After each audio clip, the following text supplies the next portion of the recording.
Y aquí viene el Arsenal, que quiere ganarlo. Por uno más, Gabriel Martinelli. Le pega, Cuti Romero. Queda, ahí está. ¡Gol!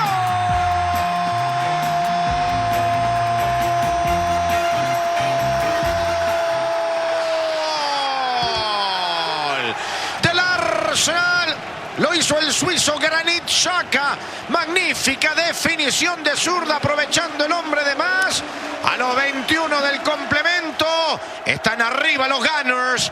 3-1. This is Arsecast Extra. Hello and welcome to another Arsecast Extra, as always, with James from Gunnerblog. James, a very, very, very, very, very goodly evening to you.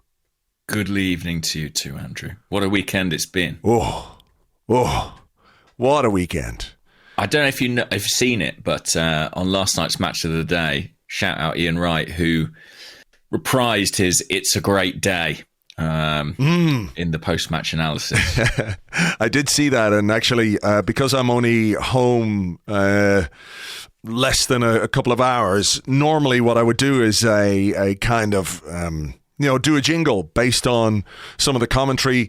I just didn't have time to do a musical jingle, because we're recording at 7:00. We want to get the podcast out for people, so I did not have time to make a musical intro, but I will play at the break before we go into part two. I will play the It's a Great Day jingle from last season because I think it stands the test of time, because every time you beat Tottenham, it is a great day. There's no two ways about it. Yeah, we got to get a bit more life out of these jingles. You put so much effort in. What about this, though, to start? Here's a little thing. We'll play a game just to start. This is quite tricky now. You might not be able to get this. Mm-hmm. I'm going to take out my my little Akai keyboard here.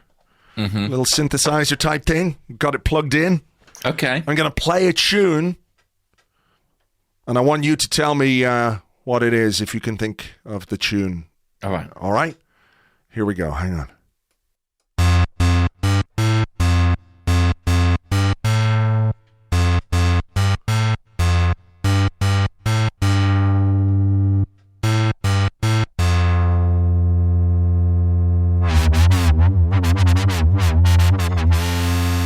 A little flourish at the end there. Wow, I enjoyed it. Good. I've got no idea what it is. You don't? No. Would you dare sing along to it? I mean, if I was to, say that a particular team that we played at the weekend got battered, would that spark it into life? I was thinking before you played, it's going to be Tottenham get battered everywhere they go. Yeah. But then it was so disguised beneath all the synthesization that I had absolutely no sense that was it. Okay. Well, I apologise. Can we do it again? Can we do it again? And this time I'll sing along? That's what the people will want. They will. But they might also want us to never play anything like that again.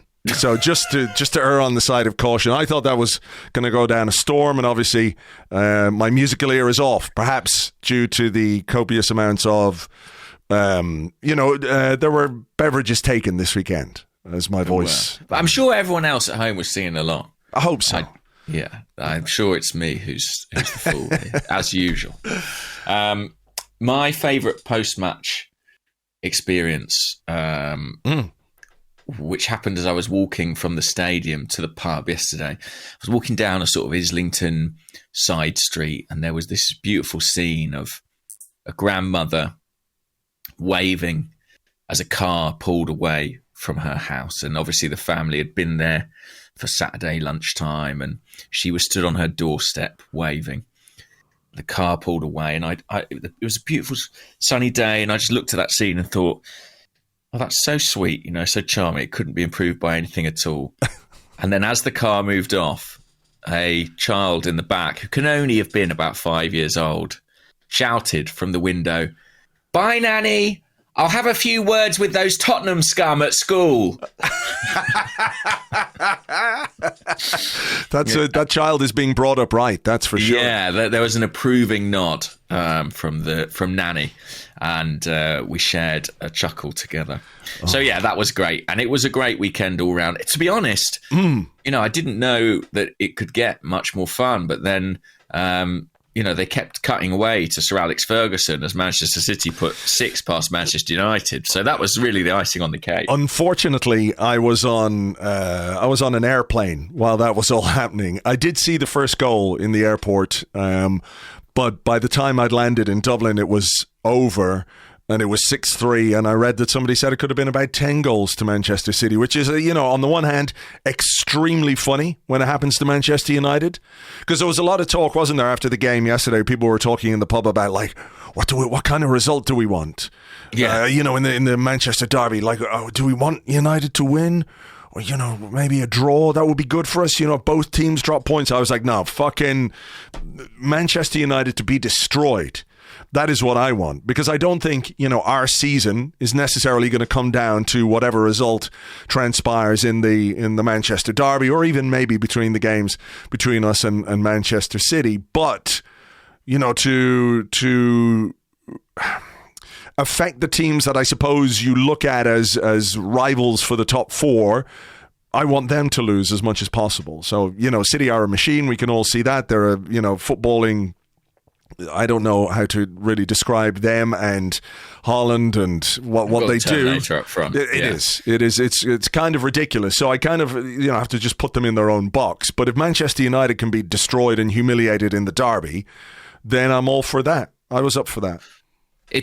Listen, as incredible as City look, and they do, there's one team above them in the Premier League. That is true. It's the mighty Arsenal. That is true. Now, listen, I am a little bit, how will I say this? I saw Match of the Day, right? I saw Match of the Day, but I haven't really had a chance to sort of look over all the post-match stuff, all the interviews, the various contentious bits and pieces, but I have downloaded the game. So if we get to a point in the podcast where we're talking about something where my recollection or my view of it is unclear, I can just, go to that particular point in the game and fast forward, and we can have a look at that. So okay, let's talk about the game, because that's obviously extremely important to this discussion, to this podcast. And I want to ask you how you were feeling before kickoff. What was your pre-game mood like? Pretty good. I mean, regular listeners will remember, I think we both predicted Arsenal to beat Spurs. What else could possibly happen? Of course. In this game. And, revenge was in the air a little bit. We suffered a really bad defeat at White Hart Lane towards the end of last season. And I do think, as a trend, these derbies tend to go for the home team. And the atmosphere was cracking and crackling. I mean, it was brilliant, right? You were at the stadium. Yep. From about an hour before kickoff, it was pretty noisy around the ground, which, again, kind of buoyed me. Sure.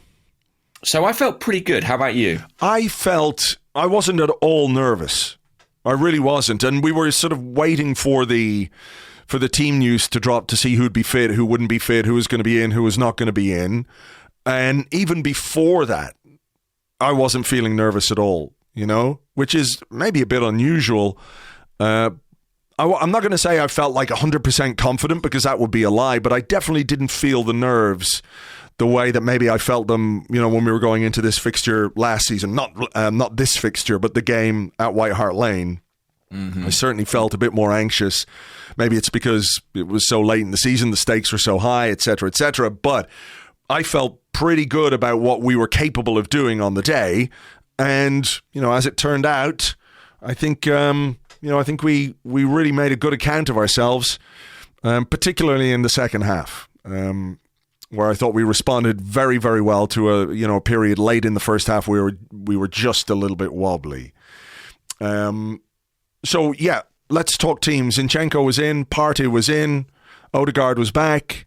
We knew that basically because he was playing for Norway, so he was going to be fit. But based on the Brentford game, he was back in. It was, in essence, as strong a team as we could put out. Yeah, I guess it's been the preferred 11 for the majority of this season. The only debate, I think, really could have been at left back. But he went with Zinchenko, which I think told you a bit about how he was approaching the game, and also how he expected Tottenham to approach the game.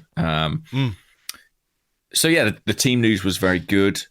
And then, it's interesting. You think back to this fixture last season, and we've spoken previously about that early Ben White tackle and a moment that kind of ignites the crowd and ignites the game. And I thought that in this particular fixture, it wasn't a tackle, but it was a turn by Gabriel Jesus, just like in their half, where he just took the ball away from his man and it brought everyone off their feet and contributed to a pretty electric opening 5 minutes from Arsenal. Yeah, I mean, I thought we got on top really quickly. It was important to start well. And it was also quite obvious the way they were going to play. Now, I know they did have a good chance early on, which I saw on Match of the Day. It was from 14 minutes free in, kick, was it? Yeah, free kick, a set piece out wide. I didn't think it was a foul. To Richarlison, I think it was. I didn't think it was a foul in the first place. I think that was one of the decisions which made people, well, certainly people around me, were not very complimentary towards Anthony Taylor. It's fair to say. It was the same at my end of the stadium. Right. Opinions on that particular issue changed quite a little bit later on. I'm sure we'll come to that. But it was a very good save from Aaron Ramsdale. But Tottenham, I was looking at them and I took a picture about 2 seconds before Thomas Partey's goal. And it was just to sort of remind myself of the way they were set up, with basically 11 men behind the ball. Harry Kane was the furthest man forward, and he was midway into the Tottenham half, and everybody else is behind the ball. And the way that they try and play, or their particular tactics, it was so negative and so dour and so... I mean, I was expecting it, but at the same time, it's pretty dreadful. And it's so reliant on them making the most of their counterattacks and their transitions that, the stats at the end, how many shots did we have in the end? 25 or something? I don't know how many it was in the end. But we way outshot them and did so in the first half as well. But there was only one team going out to try and I know play football is... a very broad term. You can play football in many different ways, but as a way that might excite your own supporters, I don't know that they do that. Yeah, 22 shots to 7 it finished. 65% of possession for Arsenal. It's funny you speak about that moment before the first goal, because I was watching that first goal again today, and you look at it and you see how high up the pitch Arsenal are. I think Saliba is the deepest man, and he's comfortably inside the Tottenham half.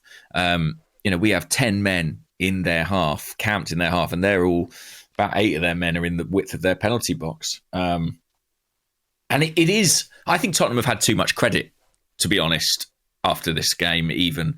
When I've read analysis and watched, video highlights, I think people have been too kind to them on this performance. If they'd got the final pass right, they could have created... the match of the day analysis. Yeah, and elsewhere. And I'm not singling out any No, I know. But that's where I saw it, so I know I do know what you're talking about there. Yeah, I think there's been too much credit given. I think Arsenal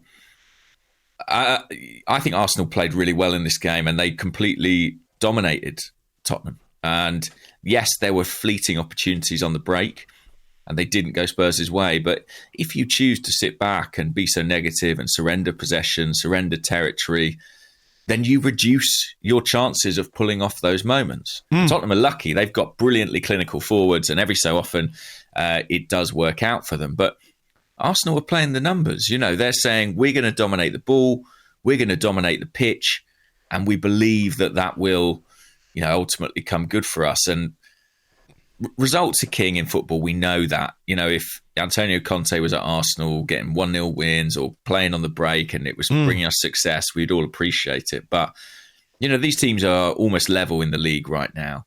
They're achieving a similar calibre of results, but playing a very different way. And I would rather watch this Arsenal team all day long. Well, yeah, me too. And you're right to say that we completely got on top. The goal from Thomas Partey is just a fantastic hit. I mean, it feels like it's been in the post since day one. You know, he's had plenty of attempts from distance. Most of them don't come that close. I think there might have been a similar one, whether it was earlier this season or late last season, I can't remember, but a similar kind of effort where he curled it and it hit the bar or hit the post. Was that this season? I've got a recollection of that too. So he's come close, but what's really interesting about the goal is, and what's interesting about the way that Tottenham played and the way that they were instructed to play, was the minute Bukayo Saka got the ball, there were two men on him. Every single time. Every single time there were two men. And that's fine if you want to stop Bukayo Saka, but the consequence of that, if you're the defensive team, is that you're going to be a man light somewhere else. Unless you're, really moving and you're getting people into those spaces, which they didn't do. So Saka has the ball, gives it to White to Partey. Partey, brilliant hit into the top corner, 1-0. And that's kind of like, it's almost like slapping them in the face in terms of how they're playing. Oh, you want to play like that, do you? Well, this is what we'll do. This is what we'll do in response to you just sitting off the ball the way that you're sitting off the ball. It's like, oh, well, they can't score if we sit 11 men behind the ball. We can do that. And it was quite interesting, wasn't it, to see that Martin Odegaard talked about that after the game, where he said they practiced that kind of move because they felt that Tottenham were going to be sitting behind the ball and they might need to take shots from distance or to take opportunities, that maybe aren't as clear-cut as you would like. Yeah, and I wonder if, I don't know if you've seen Mikel Arteta's celebration, but there was a lot of sort of pointing, and I wonder if there was a kind of hint of how we worked on that on the training ground, because Tottenham did collapse so deep that they vacated that space on the edge of the box. And, Partey, once in a blue moon, he does get it right. That was as pure a hit as you'll ever see. Flew into the top corner. And yeah, brilliant way to open the scoring. And like you say, in theory, really stick it to Spurs' game plan, because when they fall behind in games, life becomes much, much, much more difficult for them. Unfortunately, we allowed them back into it pretty swiftly.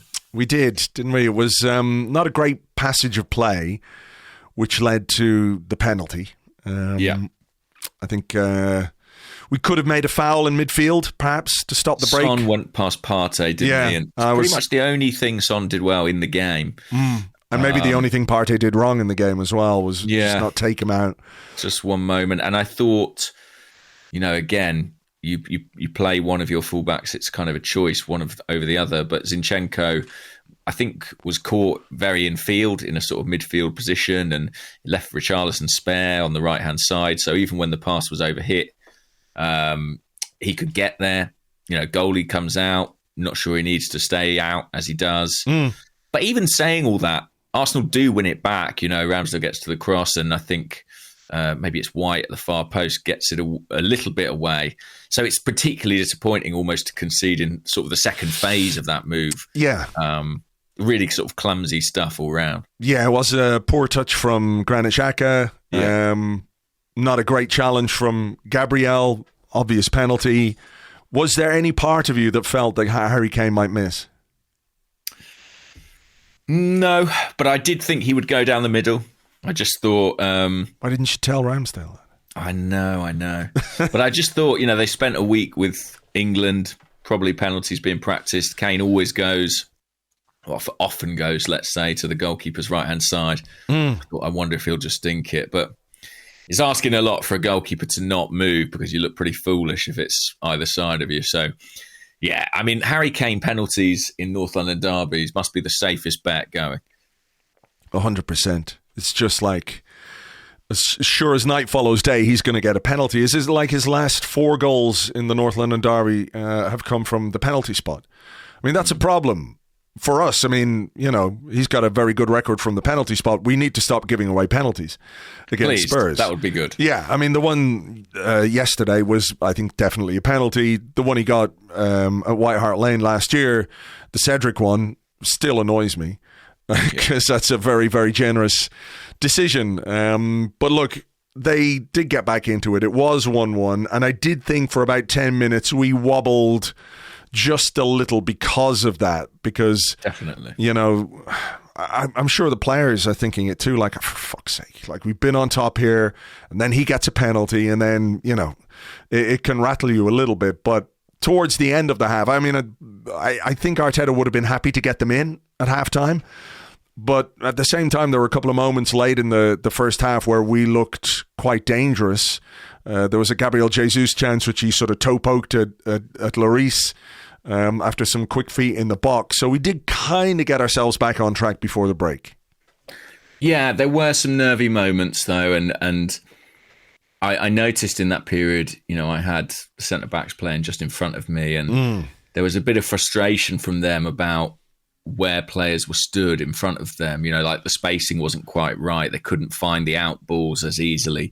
They wanted Zinchenko and Xhaka and Partey and others to make themselves more available. I think Tottenham were doing a better job closing off the lanes. And that was the period where they, I think, probably it was the game that suited them most. And I found myself, when we got to half time, feeling a little bit regretful that we hadn't made more of that blistering opening period we had. But I also felt that if Arsenal could play with that kind of tempo and intensity and intent again, that we had absolutely every chance of winning the game and that we looked like the superior team. So I was delighted when, that proved to be the case. And pretty key to that is a goal quite swiftly after half-time. Yeah. I mean, that was the consensus as well. The people I was talking to, at the break at half-time was like, this should not be a 1-1 game. We should have made more of the dominance that we had, and we certainly shouldn't have given away a penalty. We should be ahead here.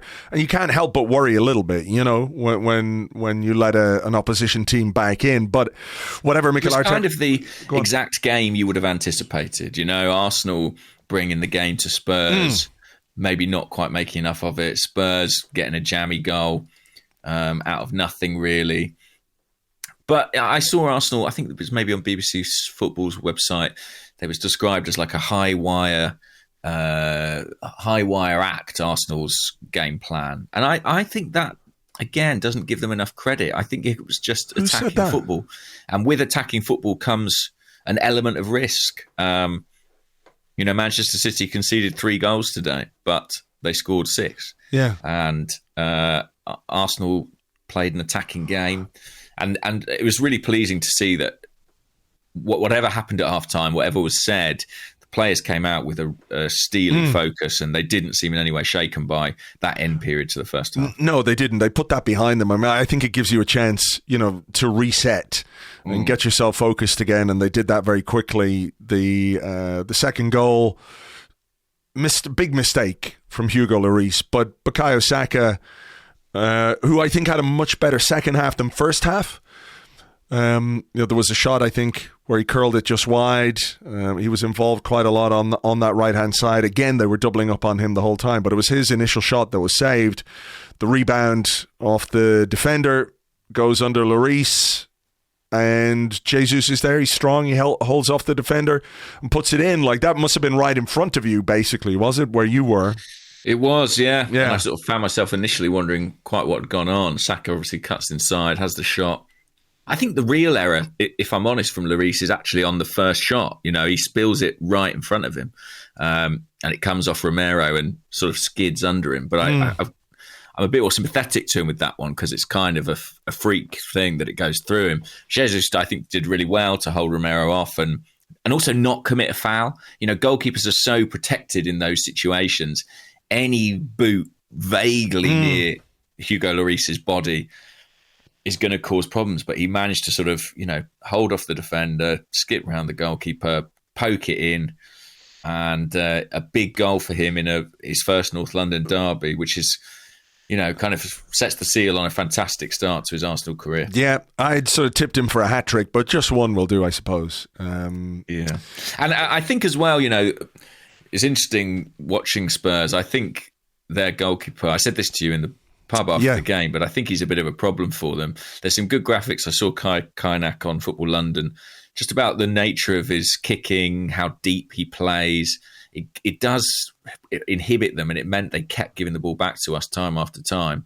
They gave him a new 2-year deal, I think, in the summer, so long may it continue. Well, I mean, at one point in the first half, I was sitting just above the Tottenham bench, and Conte went absolutely crazy at one goal kick routine or one thing that, maybe gave the ball away. So, right. I do think he's a bit of an issue. Well, for them. long may he last. I would say give him a 7.5-year deal on top of the 2 years. He's the club captain, so all being well, he should be there a while. But like you say, I think the timing of that goal early in the second half was really important. Really important. Just sort of reasserted our dominance over them in terms of how we were playing, who was on top, who was making the most chances, who was trying to actually win the game. And we were the only team actually trying to win the game in a proactive manner anyway. Let's put it like that. Yeah, and I was pleased for Jesus as well. I mean, I wondered how much of a motivation it was for the likes of Jesus, Martinelli, maybe Gabriel as well, that they were up against someone like Richarlison, who was part of the last Brazil squad, and they weren't. I think particularly for the attacking players, they would have wanted to outshine him. Richarlison seems to have a bit of an issue or something with Martinelli. That was evident a couple of times that you could see in the stadium. After the sending off, he went fucking crackers.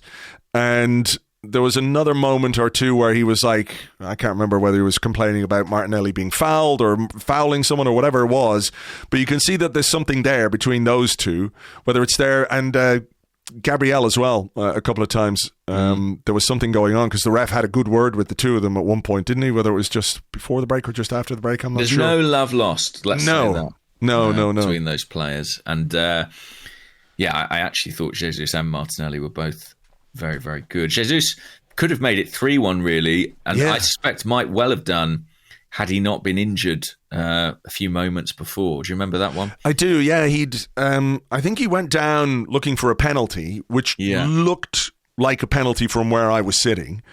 I haven't seen a proper replay to see if there's sufficient contact or anything like that. It looks maybe like it would have been a bit soft, but it was checked apparently. But it's Arsenal, so exactly. That doesn't say anything. But whether then he hurt himself at that point, was it at that point where he hurt himself? I think so. I think it was. He picked himself up and the move continued. It ended with Ben White actually overlapping and playing a really nice cross. And he headed wide. Yeah, he could have made that 3-1. And there was another headed chance actually, which was almost identical to the Brentford goal. Granit Xhaka with a clip pass. I actually think Jesus' header on this occasion shows how good his header was against Brentford. Yeah, I agree. So simple. I agree. Yeah, he didn't get the power on the header yesterday, whereas I think there was probably a little more pace on the ball for Brentford. He was a bit closer to goal, but like you say, it was one of those where the neck muscles really came into it when he scored against Brentford. He didn't quite get the power in the header, and then they got a red card. Yeah. To my surprise, in real time, I have to say, I mean, I saw what looked like a bit of a cynical challenge on Martinelli, but when the red came out, I was delighted, but I hadn't anticipated it. I hadn't either, but I did think when I watched it in real time that he'd gone in with studs. And when I was watching Match of the Day, the commentator, was it Jonathan Pearce, was talking about, it's a bit mistimed. But it wasn't mistimed. That was not a mistimed tackle. It wasn't an attempt to get the ball. Martinelli was going back towards his own goal, for goodness sake. He wasn't trying to get the ball and he was a bit late. And, that can happen. We've seen that happen where there is, a genuine attempt to try and win the ball, but you're a little bit late or you mistime it, misjudge it, whatever it is. And you can go with your studs into, I think Aubameyang got sent off against Crystal Palace maybe a couple of seasons ago. It was exactly that kind of thing where he's genuinely trying to get the ball. He doesn't get it. He's late, studs in. And, with VAR, it's always going to be a red card. But this was not any attempt to get the ball. He just kicked him. He just, put his studs into the side of his leg, quite high up. Could have really hurt him, I think. And I think that's a definite red card. Yeah, having seen it back, I think it was the right decision. I thought it was just a very lazy challenge. Like he almost doesn't commit properly to actually making a tackle. It's the wrong foot. He's doing it with his wrong foot. He's not even trying to get, he's a right back and it's actually his left leg, his left foot that goes into Martinelli. if he was trying to win the ball, he'd be trying to hook around with his right foot. So it was just a really weird thing to do.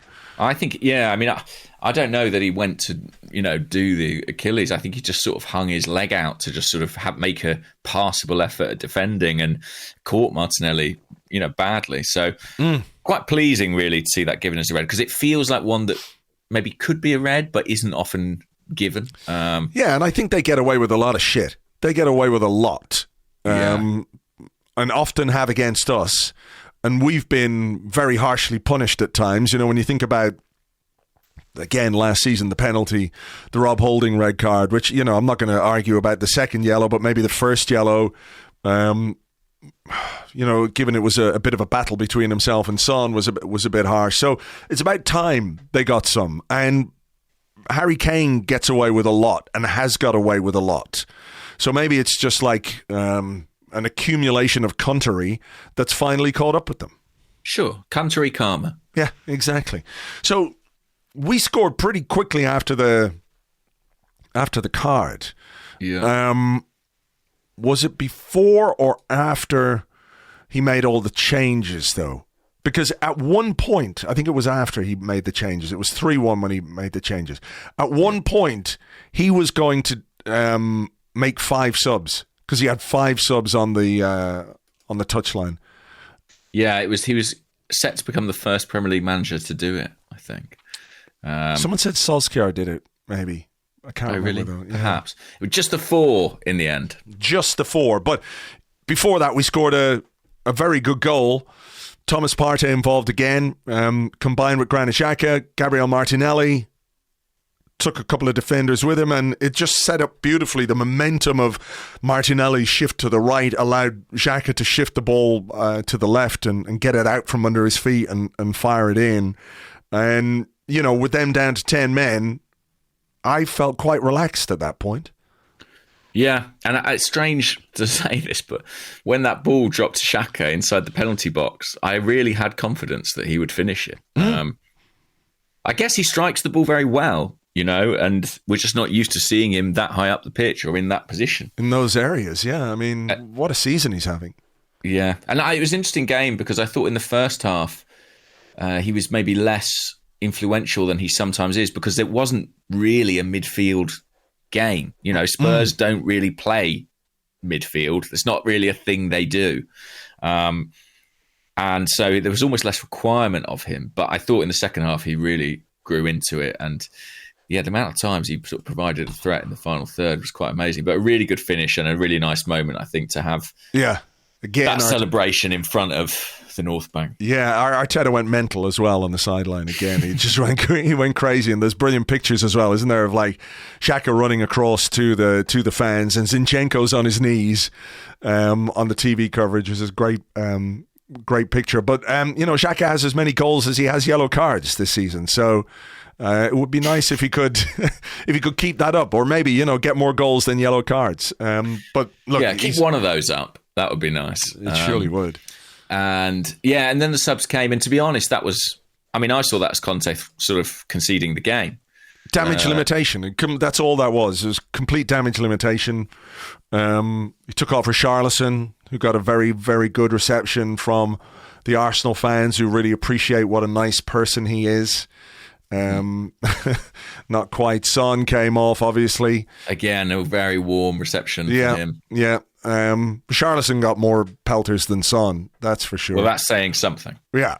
And I liked Arteta's subs, actually. I thought it was quite smart management to, protect, a couple of players like Odegaard, Partey, Zinchenko, but also to involve some of that wider core group in a big, significant moment of the season, I think was a smart move from the manager. I agree. I mean, they made sense anyway on paper. Partey just back from, not just back, but like he's been an injury worry because he didn't play for Ghana. He'd been out for a few weeks before that. Zinchenko didn't play for Ukraine. So, this is, I think, part of how we manage this month. The month of October is like, how do we manage 9 games in 30 days? Part of it is you're going to have to You're going to have to give some guys a rest in games themselves, not just between games. So those substitutes, Tierney for Zinchenko made sense. Sambi for Partey made sense. I'm just trying to think what other subs we had. Vieira came on. Nketiah came on. Tomiyasu as well. Tomiyasu, yeah. I mean, I was watching Gabriel Jesus afterwards. And he seemed to be moving quite strangely on the pitch. I don't know if he was just sort of messing around a little bit, because he was having a laugh with one of the coaching staff or physios or something like that, but he wasn't moving in a way that filled me with a great deal of confidence. So hopefully he's okay for next weekend. I mean, was there anything else that we really need to talk about? No, he didn't get booked. Yeah, that's good. No, I mean, there isn't really a great deal. I mean, it was just a... Well, they threw in the towel, didn't they? They threw in the towel. Yeah, they really did at that point in time. And Kieran Tierney almost put the seal on it with a long-range strike from about 25 yards. Yeah. When he's doing that, things are going pretty well. There was a very funny moment right in front of me, which I don't know if the cameras would have caught, which is when Xhaka was down by the left corner flag and he won a throw-in by sort of booting it off Romero. Yeah, I remember that. As Romero walked away, Xhaka's name was being sung by the fans in the corner, and he just pointed at Romero, looked to the fans, and stuck his tongue out as if to be like, got him.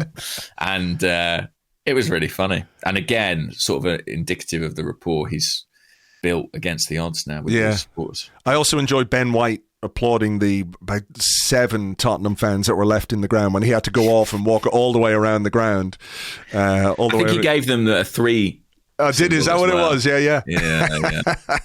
And I love that. Credit to Ben White. I don't know if you've seen, but there was also a moment in the first half where he just completely needlessly bumped Harry Kane off the ball.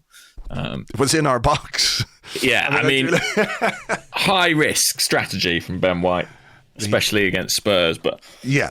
Listen, he lives to fight another day. Some people need that. It's a big win, though, isn't it? This, because it's not just a derby.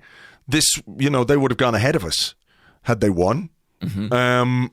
And you can't allow that to happen on any circumstances. But, this season in particular, when we've started so well, and the question mark is like, well, you haven't played anyone good yet. Or apart from Manchester United, who I'm looking at what happened today and thinking, how the fuck did we lose that game? But there you go. That's football for you. Strange things have happened. They Spursed us. Yeah. But to win the derby against, again, you could say we still haven't played anyone good. It's only Tottenham, lads. It's Tottenham, etc., etc. But the derby is its own thing, its own beast, and its own importance and its own meaning. But in the context of this season, to win that game as convincingly as we did, and I agree with you, by the way, I think we were far more dominant than we've been given credit for. And I think their threat has been overblown, really. Ramsdale didn't have anything to do. Aaron Ramsdale literally had nothing to do apart from a couple of corners, set pieces, whatever it was, had to be, organised for that. But he didn't have a save to make. No. After that, so don't talk to me about the final pass. Final pass doesn't matter if you're not getting shots away. So I just think we said a lot about where we are and where we're going and, what we still have to do. But after losing to Manchester United, we've come back and we've beaten Brentford, and now we've won the derby and we're sitting top of the table, as you say. It's the kind of result and the kind of performance that will and should make people sit up and take a bit more notice. And it sets up a fantastic game next weekend. Arsenal host Liverpool, who dropped points again at home to Brighton. I sort of can't believe I'm saying this, but we're 11 points ahead of Liverpool right now. Wow. They have a game in hand, but nonetheless, it's quite the gap. And, for all the talk of being top and things like that, I am looking at the likes of Liverpool and United and just trying to keep those gaps, Chelsea too, as wide as possible. Yeah. Because I think that's really the big challenge for us this season. Can we finish ahead of a clutch of those teams and ensure we get Champions League football back at Arsenal? I mean, what else can we say about this? I mean, this was my first game of the season, and basically what you've been saying, what everybody has been saying about the atmosphere is absolutely spot on. It's a lot of fun, to be in the ground when everybody's... I mean, the guy behind me, though, I wrote about him in the blog. I read that, yeah. He was just sitting there, and like after the third goal, I didn't notice what happened after the penalty because I was just staring ahead in the distance because I knew what was going to happen, so I didn't turn around. And I don't think he jumped up and did anything, but he was clearly a Spurs fan who got a ticket off someone and was just trying not to react. But in not reacting, he sort of outed himself pretty clearly. So that was good. I'm sure that guy's not listening. Many things worse than watching a North London derby in the opposite stadium. You know what I mean? Yeah. With the wrong fans. I can't see how that's worth it. But because even if it goes your way, you can't really revel in it like you might wish to. No, that's true. Anyway, look, takes all sorts, But the singing was amazing. The atmosphere was amazing in the ground at both ends. The Ashburton Army were really good again, but the singing section where you guys are was really loud. Everybody was getting involved, and I took a video maybe 5 minutes after the final whistle, and the stadium's about 3/4 full. Yeah, with people just hanging around, soaking up the atmosphere. DJ played an absolute blinder, it has to be said. Post game, bit of Coolio at halftime as well. Loved that. And, I think all of that, and of course winning, and people are in a good mood. It's you can feel it. It's palpable. What's going on is palpable. You can I don't know, if you could bottle it, you could sell it for millions, Yeah, and I guess, that's reflected in the fact that when Arsenal did concede the equaliser, there wasn't any kind of great sense of despondency. Support was just as vocal and just as positive. So, yeah, it was a really fantastic afternoon, and it couldn't really have gone much better. 3-1, same scoreline as this fixture last season, was it? Yeah, that's right. So. Yeah. They got a late goal, didn't they? We were 3-0 and they got a late goal, so it was slightly different in terms of the... Yeah.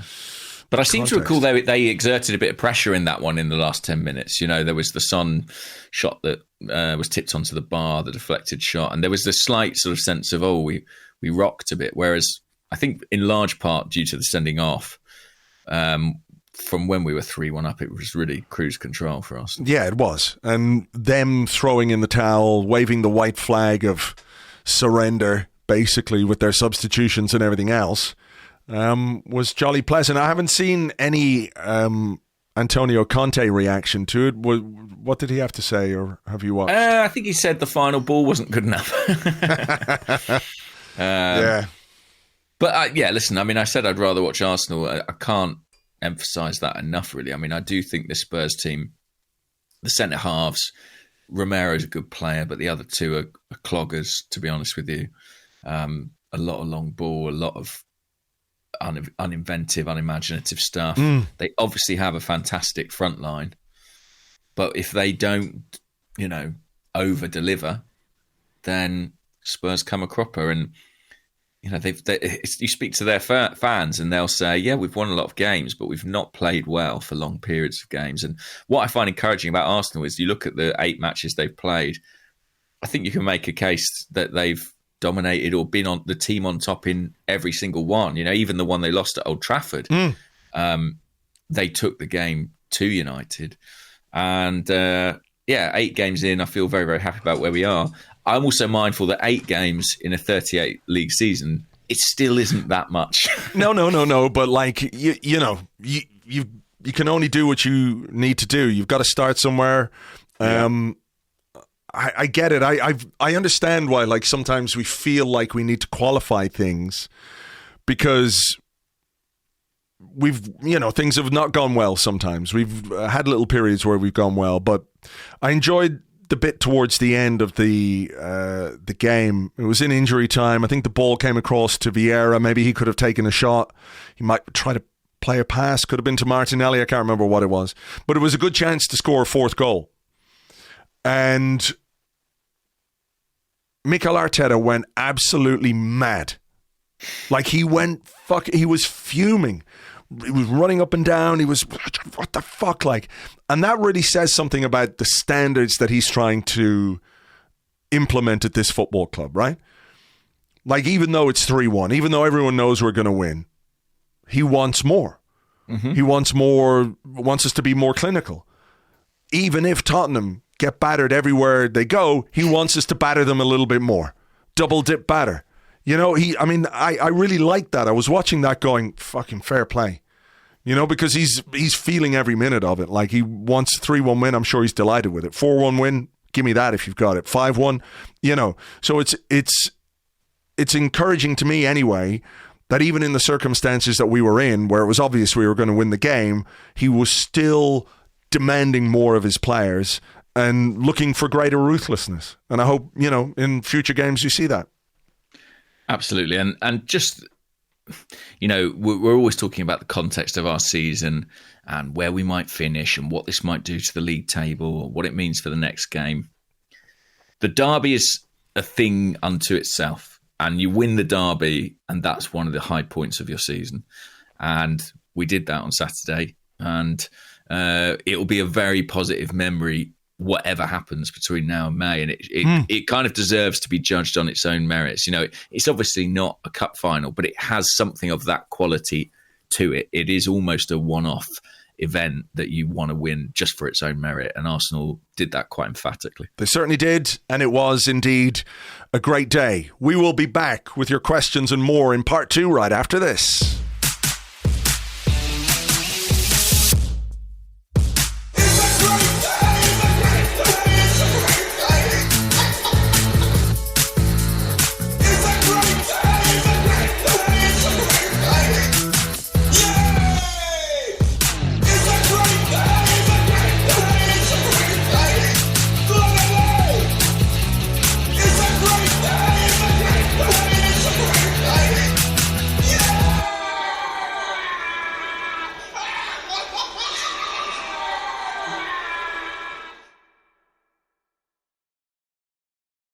Welcome back to the Arsecast Extra. This is part 2 of the show where we answer the questions that you send to us on Twitter at Gunnerblog and at Arseblog. Also on the Arseblog Discord chat server, which you get access to if you are an Arseblog member on Patreon. Before I go into the questions, I just want to say hello, and it was great to meet so many people over the weekend. Some old friends that we haven't seen for quite a while, and lots of new people as well in the various places that we were. So hello to all of you. Too many of you to mention, but it's always amazing. It is amazing to meet people when you go over for a game, and when they talk about the podcast and talk about the blog or whatever it is. It's great. It's reinvigorating in a way. Not that I'm sort of uninvigorated, but I'm more invigorated after I meet people and everything else. So yeah, it's really cool. Yeah, it's really cool. Although it does mean that when I'm trying to do my post-match video, I have people shouting at me and, you know, trying to get in the background, which is fun. Well, you're going to have to wait till you go home to do them now. You're sort of doing them in a man on the street fashion now, you see. Yeah, so I'm trying to kind of bring a flavour of the atmosphere. Yeah. Why not? But that's the consequence. You know, you've got lots of extras in the background, and some of them, they go rogue. You know how it is.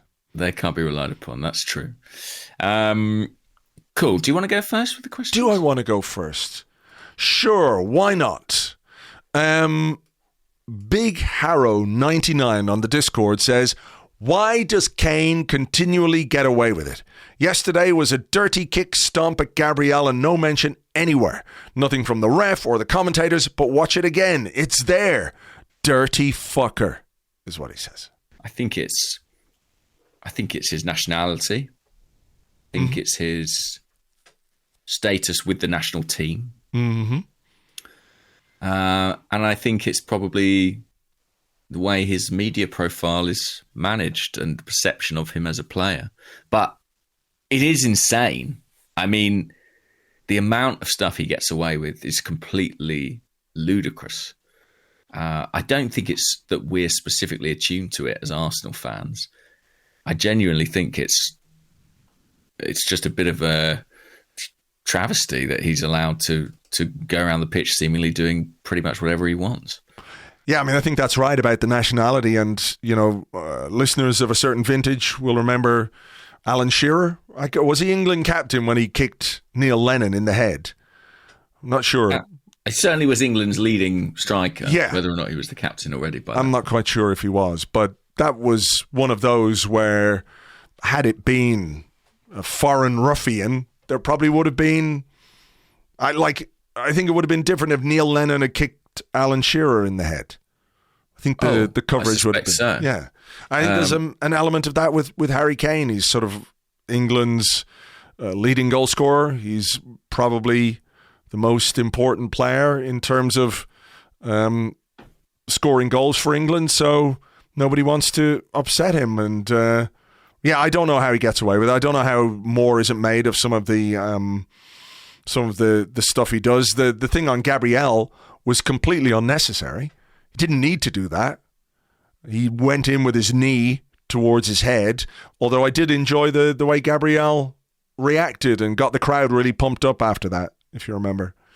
Yeah, he was very wound up, Gabriel. Whether that's entirely a good thing, I'm not sure. But I do wonder as well with Kane, is there another element, just purely sort of thinking off the top of my head, like, is there a case that strikers get away with things that other players in other positions might not? Is there a kind of acceptance that tackling and challenging is not their forte, and are referees more forgiving of that? I don't know. Maybe.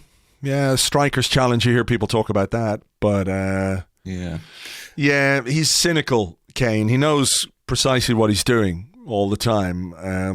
Well, I think, I would hesitate to praise him, but I guess he is quite clever with what he does, and he seems to sort of know where the loopholes within the laws are there to be exploited a little bit. Kinda. Like, he doesn't ever do anything so egregious that, he could be hauled over the coals for it. Like, even the one with Gabriel, he just sort of left his knee in there a little bit, and he could, I was just a bit clumsy, I was falling over. But he knew fine well what he was doing. But I suppose in some ways he's emboldened or enabled by the fact that he knows he can do these things and not get censured for them. So it is what it is. Hopefully he'll be somebody else's problem next season, though. That would be nice. That would be very nice. So I thought this was an interesting question from Brad Dennett on Twitter. And Brad said, "Goodly afternoon from Canada, gentlemen. Having both been at the game, what is something you found interesting watching the team in person that you think may be missed when watching on the couch?"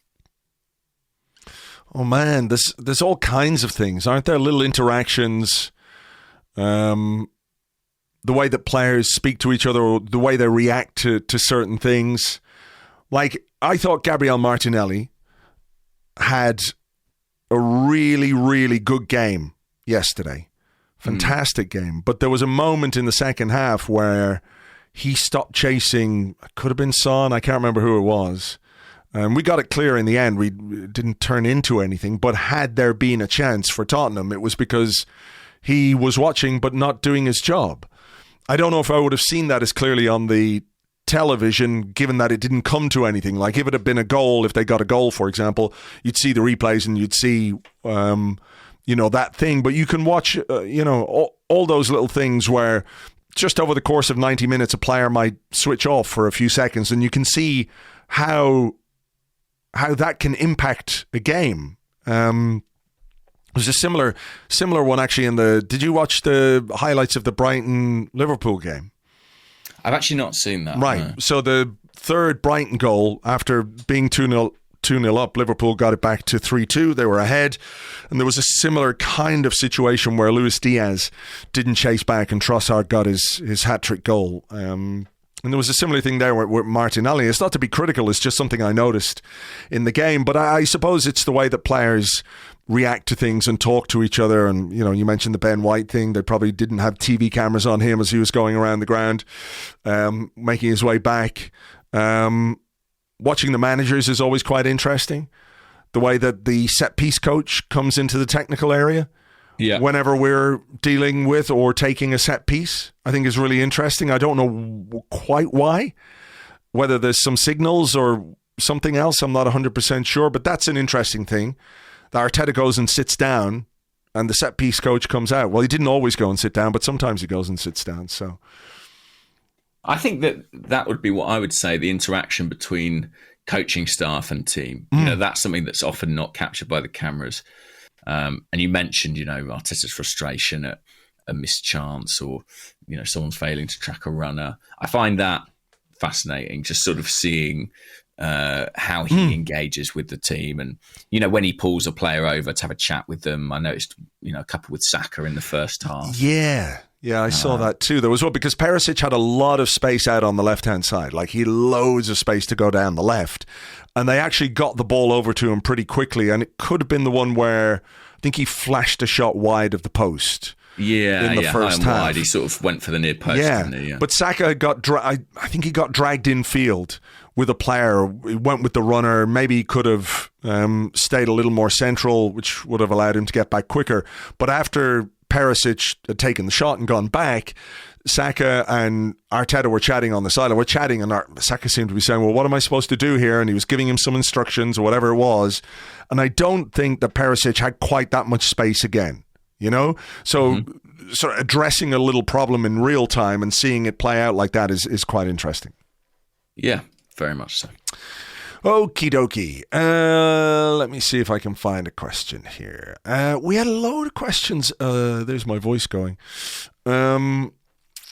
About Tomiyasu and Gabriel. And I'm just trying to see if I can find one of them. Which I can't. So I'll come back to that.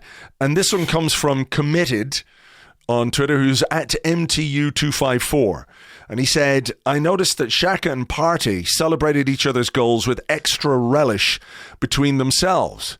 Do you think as seniors in the squad, they rally each other to lead the group? I don't know, but I saw that Xhaka was, straight over to Partey as soon as he put that one in the top corner. I'm not sure whether or not they have a particularly strong personal relationship or anything like that.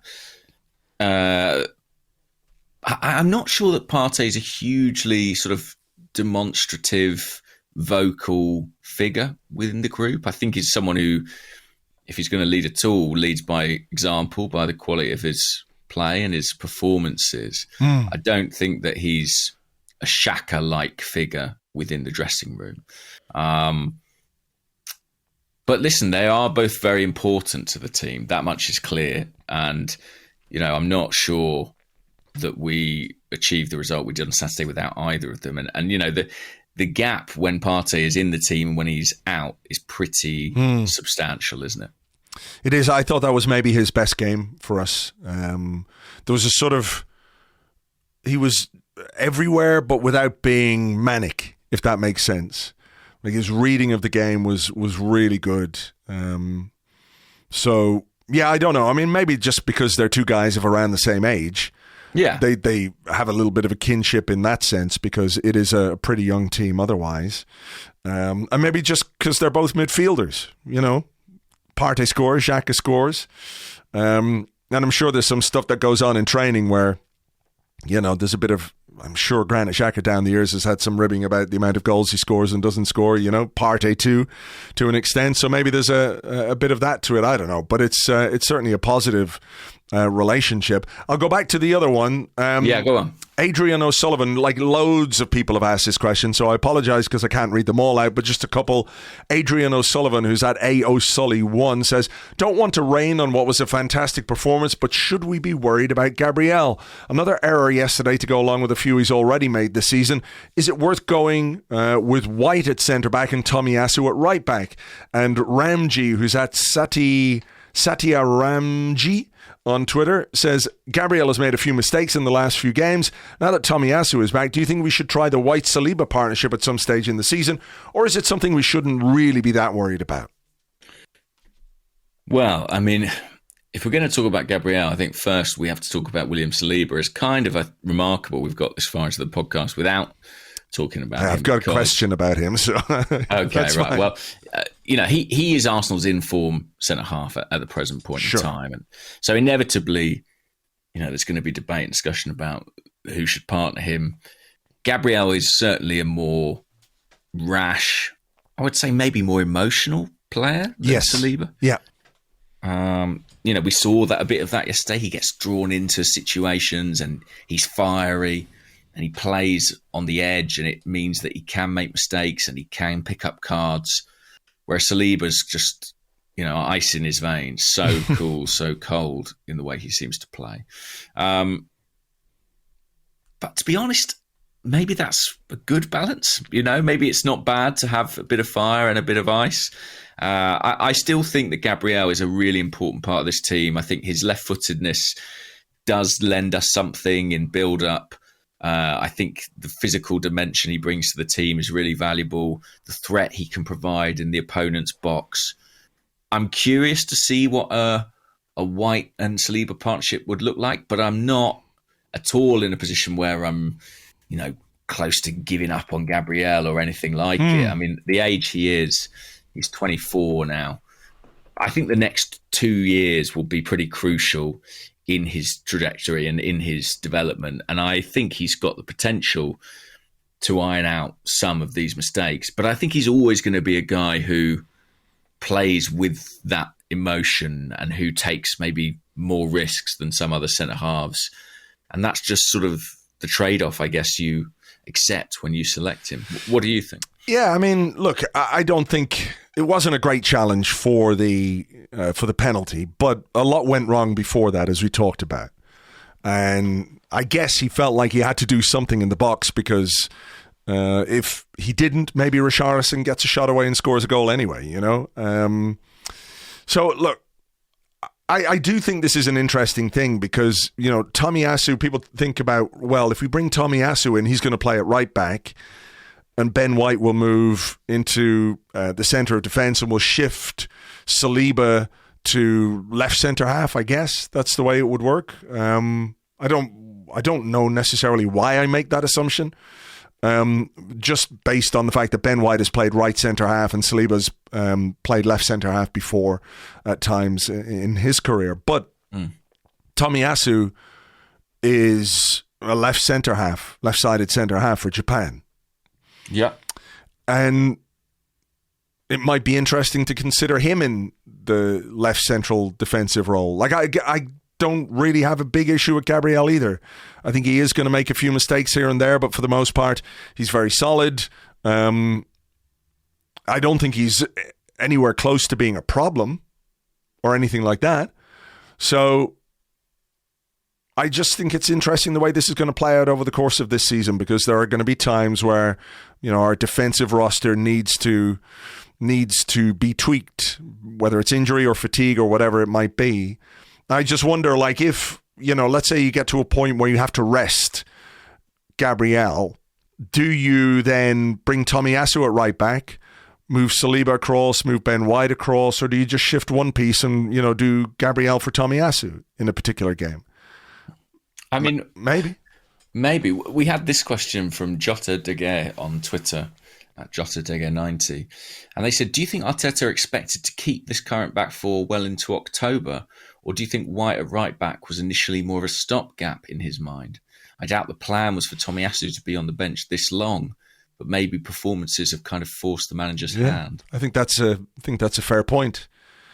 I mean, Ben White, I know I've said this before. I said this last week. I'm sure I said it the week before. I think Ben White has been quietly really, really good this season. I think he's been outstanding. I can't believe he's not in the England team. It's good for us, but I just can't believe a player who's that good at right back and who's that good at centre half isn't in the England squad going into the World Cup. It seems absolutely crazy to me. But I do think it was kind of a stopgap because we were easing Tomiyasu back in after his injury problems last season.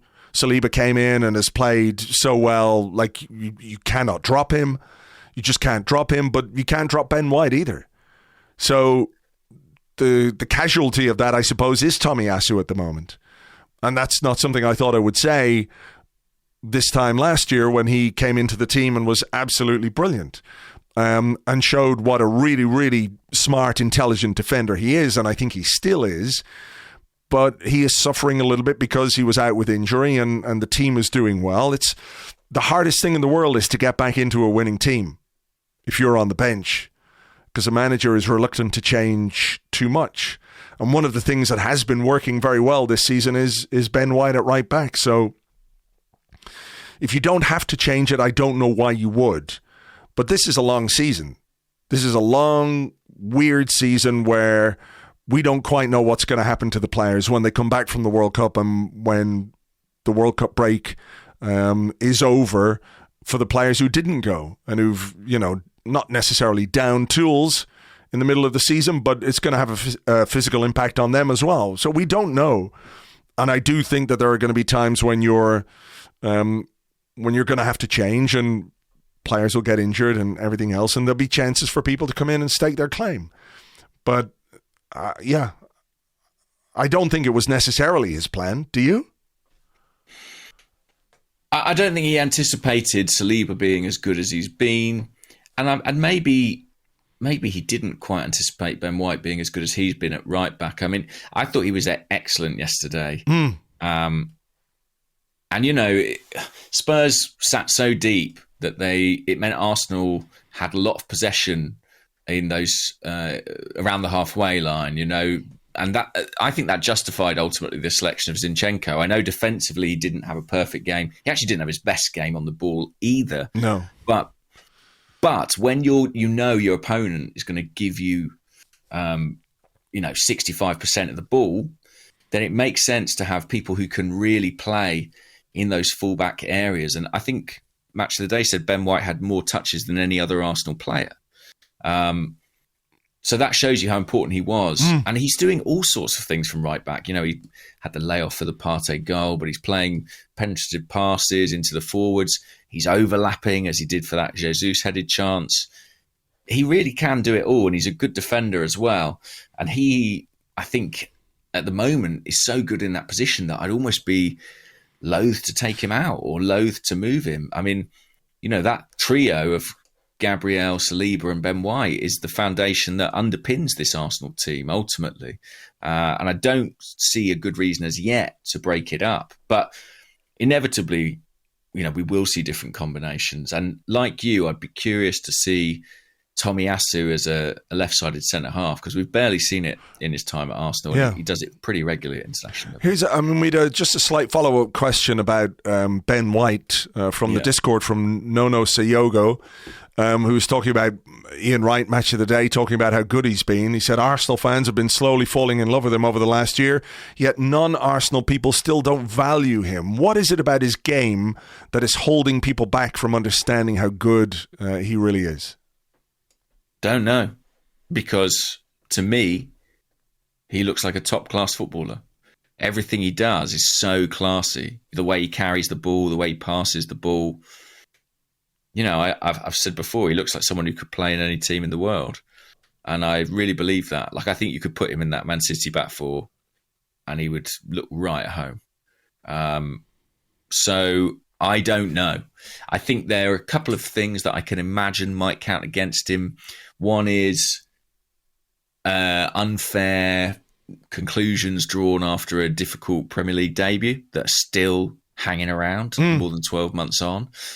And the other might be, I wonder if some of his comments about, I don't watch football, things like that, is that something that, fans of other teams or the international setup even might hold against him? I don't know. I can only speculate, but I can't make sense of it on a performance level. No, me neither. I do think that the hard time he got over the Brentford game last season has coloured people's view of him. People who don't watch him as regularly as we watch him. So, but he can play. I mean, he can play right back. He can play centre half. I've seen him play in a 3. I've seen him play on the left of a 3. He's played holding midfield. I mean, are you honestly telling me Connor Cody's a better footballer than Ben White? I'm just not having it. No, I never said that. I didn't. No. Sorry, I know you didn't. But like, well, from an England perspective, sure. And I'm sure you couldn't care less about this, but Harry Maguire's still getting picked, still making mistakes. I just don't get it. Maybe Ben White is happy of some time away from football. I genuinely don't know. More time on the sunbed for him. Do you think his image? Do you think his image plays into it at all? I mean, he's possibly. I wonder if he's seen. I mean, what we don't know is what he's like to work with. We don't know what he's like on the training ground. I'm saying Cody's not as good a footballer, but he's being selected because of, well, in large part because of what he brings to the group, the type of character he is. I think the same is probably true of Maguire, because you certainly can't justify selection based on form. What does Harry Maguire bring to anything? Well, he's just the Manchester United captain, so gigantic Mustafi. That's all he is, a big meaty Mustafi. I think I don't know what Ben White is like on the training ground, but I do know that, like, if you were to say, if someone was to ask you, Granit Xhaka aside, like, which player do you think Mikel Arteta has like almost 100% trust in? There's probably, a few of them. Xhaka would be one. Odegaard would be another. I would say Ben White is right near the top of that list as well. Yeah. Jesus, yep. Yeah. Saka, White. That they're the core. White plays. Like Xhaka, he plays. If he's available, he plays. Mm-hmm. Doesn't really matter where to Arteta, I don't think. Yeah. He's in his best team. Yeah. And that tells you how he trains and how he is as a professional, because you don't get that from Arteta if you're part-timer or whatever. Yeah. It is an odd one, because he went to the Euros, didn't he, and didn't feature. He was sort of a late call-up. And then he's just barely had a look in since then. So I don't know.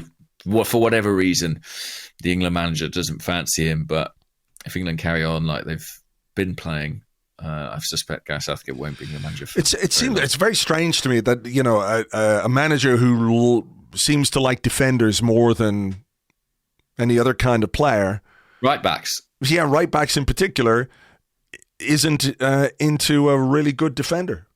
Quite strange. Yeah, I mean, to be fair, White getting in the England team at right back is probably a long shot. It is a comically overstacked position for England, where they've got Reece James and Kyle Walker and Trent Alexander-Arnold. But I think at centre-half, he should absolutely be in that squad. But it's a good thing for Arsenal if he's not. In all seriousness, it is a good thing. Yeah. And it's just a shame if he wants to be in there. So what about this one? Because we've got 2 games this week, lest we forget. An Apnea Boy on Twitter said, "Goodly evening. With the game against Liverpool in mind, who from Saturday starting 11 will have to start on Thursday too?"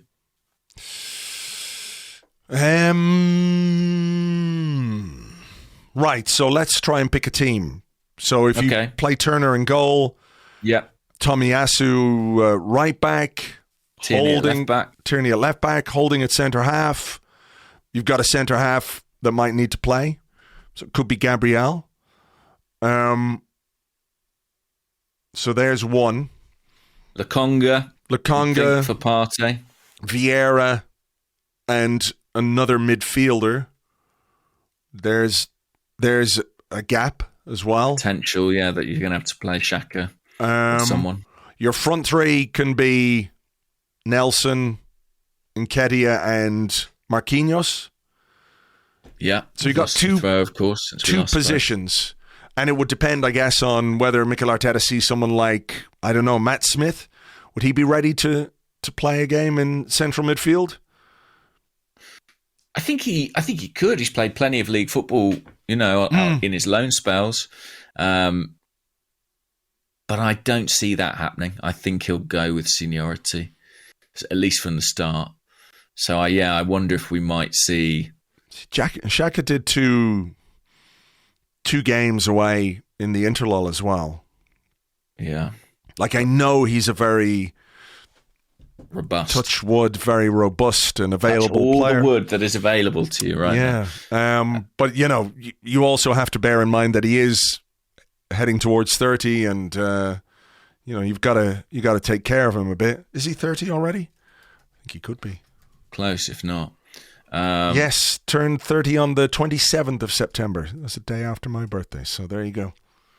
So, yeah, I think there's two possible spots, aren't there? Where he might be tempted to drop a senior player in. But, yeah, you'd love to give those guys a rest as well, wouldn't you? I'm just looking at what we did in Zurich. We played Xhaka and Gabriel. So we also played Martinelli in that one, but I don't think we should be doing that this week. No, I don't think so. We've got to, make sure that we're ready for Liverpool. But maybe it's sort of like a game share thing where, you play Gabriel for an hour and you can put somebody else on for the last half an hour just to make sure that they're not completely... The fact that it's a home as well might lend itself to Mikel Arteta taking not a chance, but just being a bit more willing to play somebody from the youth system, from the academy. Yeah. Matt Smith would look the most sensible one, I think, in terms of the experience he has. FA Cup winner Matt Smith. An FA Cup winner, no less. But, he's 21. He was captain, I think, of the under... 18s or under 23s at some point. He's a bit of a leadership figure within the academy. He's quite a tidy footballer as well. Had loan spells with Swindon, Charlton Athletic, played 43 games for Doncaster last season. So he would be the closest. And why not?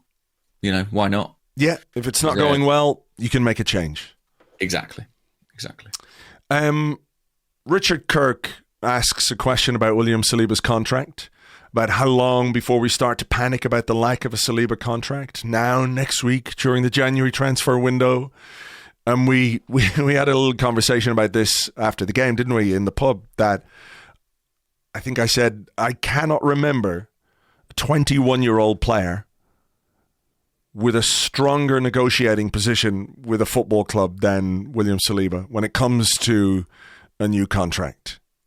Because, look, he's so good. He's so captured the hearts and minds, etc., etc. He's verging on, I don't want to use the word iconic, but, he's become really, really important to this team very, very quickly.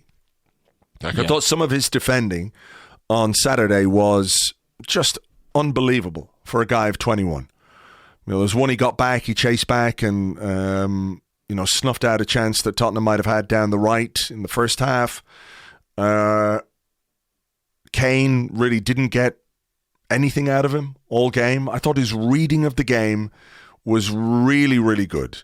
And when you're playing a team that wants to hit you on the break and wants to transition, having a player like that who can read the game and see the danger and, move into position is just so crucial. I thought he was really, really good again. He could go to Arsenal and ask for the crown jewels in metaphorical terms. I mean, he can ask for plenty, can't he? I think so, because you've got to think, what's he worth on the open market? What do Arsenal stand to lose if they don't keep him? He's going to go to a World Cup, most likely, this year, probably going to play in a World Cup. That'll only increase his profile, increase his value.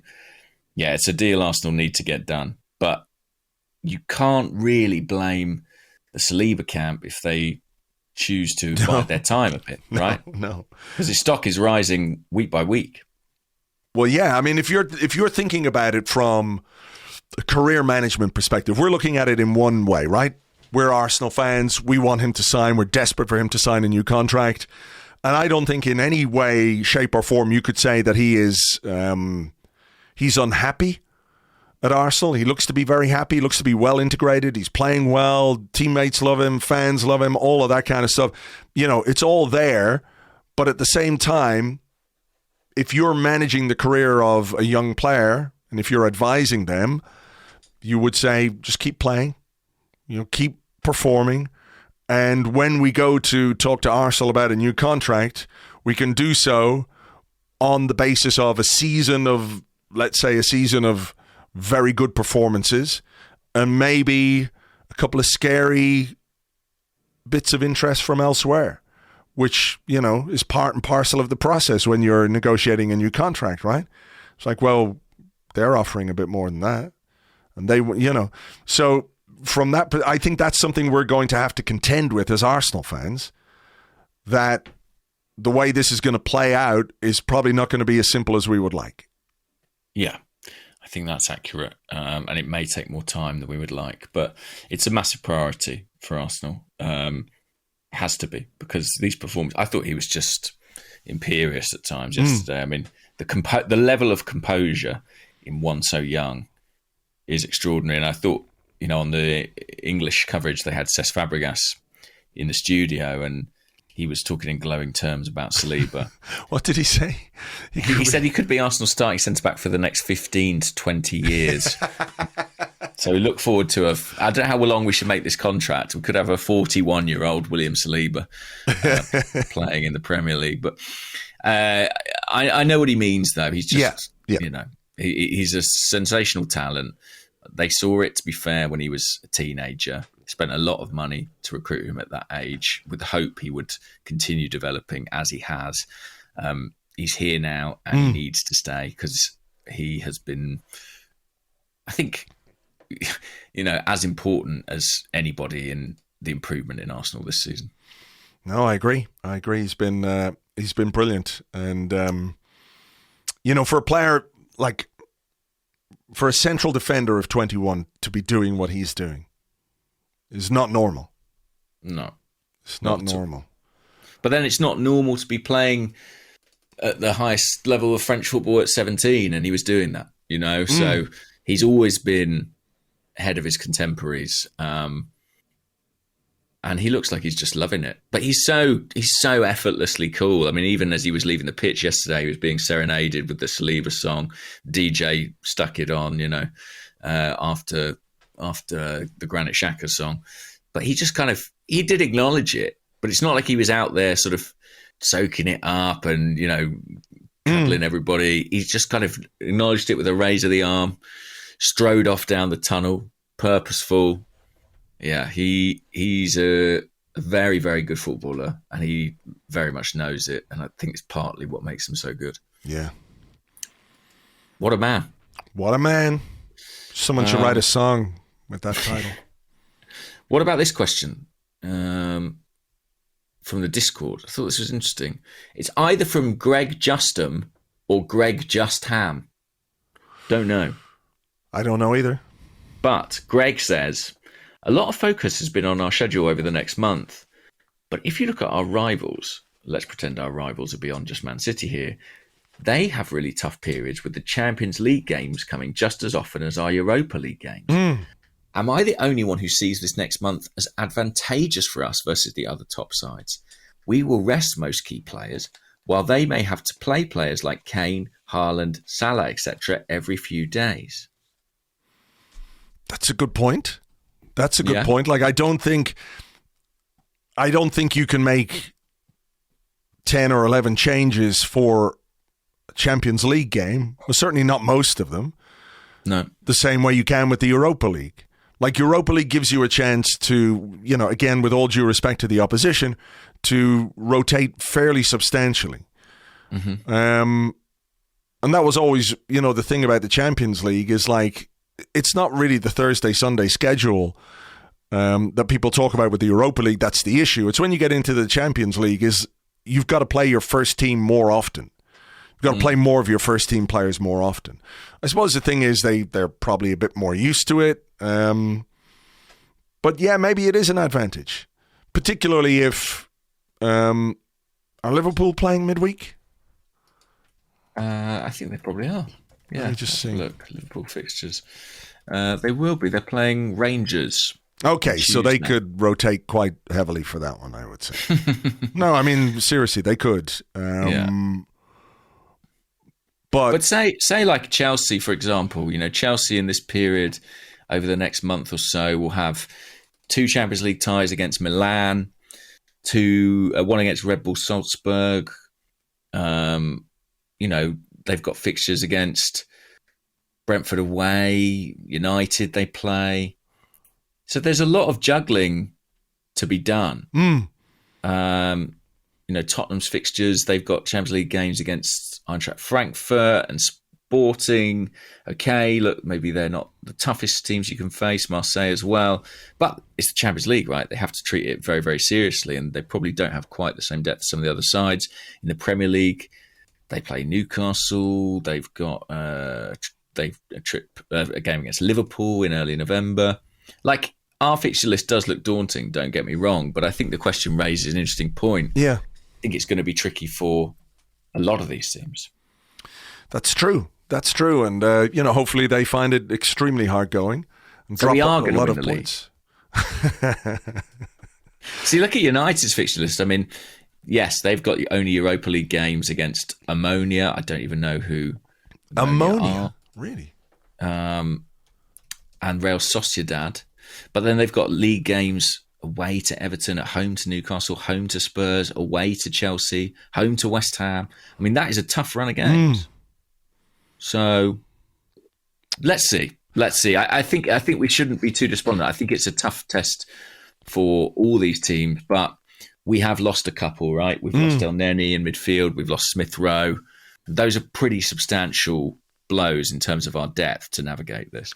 Ammonia are 4th in the Cypriot First Division and are managed apparently by Neil Lennon.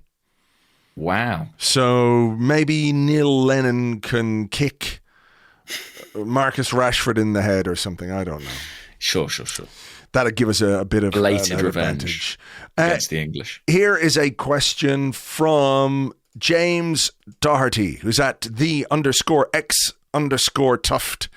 the Tufty man. He said, do you think that the Xhaka redemption arc, about which we had many, many questions as well, but I think we discussed it in general a bit last week or maybe the week before, but he said, do you think the Xhaka redemption arc and the positivity around him, even outside of Arsenal fans, will make him less susceptible to those "if that was Granit Xhaka" cards? Honestly, no. I think that's so entrenched now in perception of him that I don't think he's ever going to quite shake that. But I am glad he's getting his flowers, as they say, and getting a bit of love, not just from the Arsenal supporters, but the wider football world too. He deserves it for the performances he's put in. And as we are saying, I mean, general media coverage is sort of talking about this like it's an overnight thing and it's just happened, but it's been a pretty steady changing of opinions. And he's been playing very well for quite a long time. And he's even been playing this slightly more advanced role since about Christmas. So it's not as new as some are making it out. Sure. Like the commentary on Match of the Day was pretty painful. Yeah. Like he scored the goal and 3 years ago they were booing him and now look, he's the hero and he'll be the hero of all time, whatever the fuck you went on with, It's like, but what does that incident 3 years ago have to do with this now? Like, I know people always want to try and make comparisons or say, 3 years is a really long time. It is a really long time. A lot has happened in 3 years. And like you say, this is not something that's happened overnight. It's all like all of a sudden. If it happened in the last game and then he came on and scored a winner against Spurs, whatever it is, it just felt like so forced. 29 years ago, he was a baby who couldn't even, go 4 hours without pooing himself. And now look at him. He is able to flush like no Swiss has ever flushed before. It's just so fatuous, It was really the past is different to the present. Things can change. Who knew? Yeah. Who knew? Granit Xhaka has proved to us that in a period of over 1,000 days, people's minds can be changed about something that they once thought but now don't think anymore. Wow. Powerful stuff. It really was. But yes, there is a bit of a redemption arc there, and it's a slower and longer arc than many recognise. But it's really nice, and it's warranted. If he wasn't performing on the pitch, it wouldn't have happened, For sure. And, scoring against Spurs is always a good way to get people on side anyway. So yeah, that's quite the sort of souvenir for any Arsenal career, right? A goal in a win over Spurs, something you'll remember for a long time. Here's one. I know this one will you'll like this one. Okay. It's from Helcarax or Helsarax or Helsaraxe. I don't know. He's on the Discord anyway. He says, "Goodly morning, gents. If we beat Liverpool this week, is it quietly time to start believing we will be in the title race? If not, what would be the marker that we should start to dream? A victory over City, top of the table at a certain date? What do you think?" Because I know you were saying to me in the pub on Saturday that you thought we're almost definitely going to win the title. Yeah. All that, And I'm just holding back on air to. Yeah, exactly. You don't want to get people too excited. No, but I've heard that we are winning it. My sources say we are winning it. The Athletic understands. The Athletic understands. It's in the bag. It's honestly not even on my radar. And if it is on your radar, fair play to you and enjoy it. And by all means, believe. I'm not at all trying to take that away from you. But I watched Man City today. And I'm not really thinking about finishing above them. I guess we'd have to be in it with less than double figures of games remaining. If we got to 28 games rather than 8 and we were in the mix, I think at that point I'd say, right, let's go for it. It's on. But that feels like we've got a long way to go before I would feel in that position. But by all means, let's chase it, because as I said in part 1, for me, it's all about what separation can we achieve from the rest of the pack. If we can keep pace with City, like if Arsenal finish second in this league, that's a really good season. So yeah, let's try and push on and finish as high as we can, and try and keep separation between us and the other contenders for the top 4. But hand on heart, I don't really think we can win the league. What about you? When does it become real for you? When does it become real? Look, I don't know. I mean, it's impossible really to think that we could, in the space of one season. What was the points gap between us and Man City last season? I'll have a look. It was 20, pretty sizable. 20 odd. Was it that much? They finished with 93. We finished with 69. So what's that? 24. 24 points, yeah. So the idea that we could make up a 24-point gap on Man City in the space of one season doesn't seem... In a summer in which they added maybe the best striker in the world. Yeah, it doesn't seem realistic to me.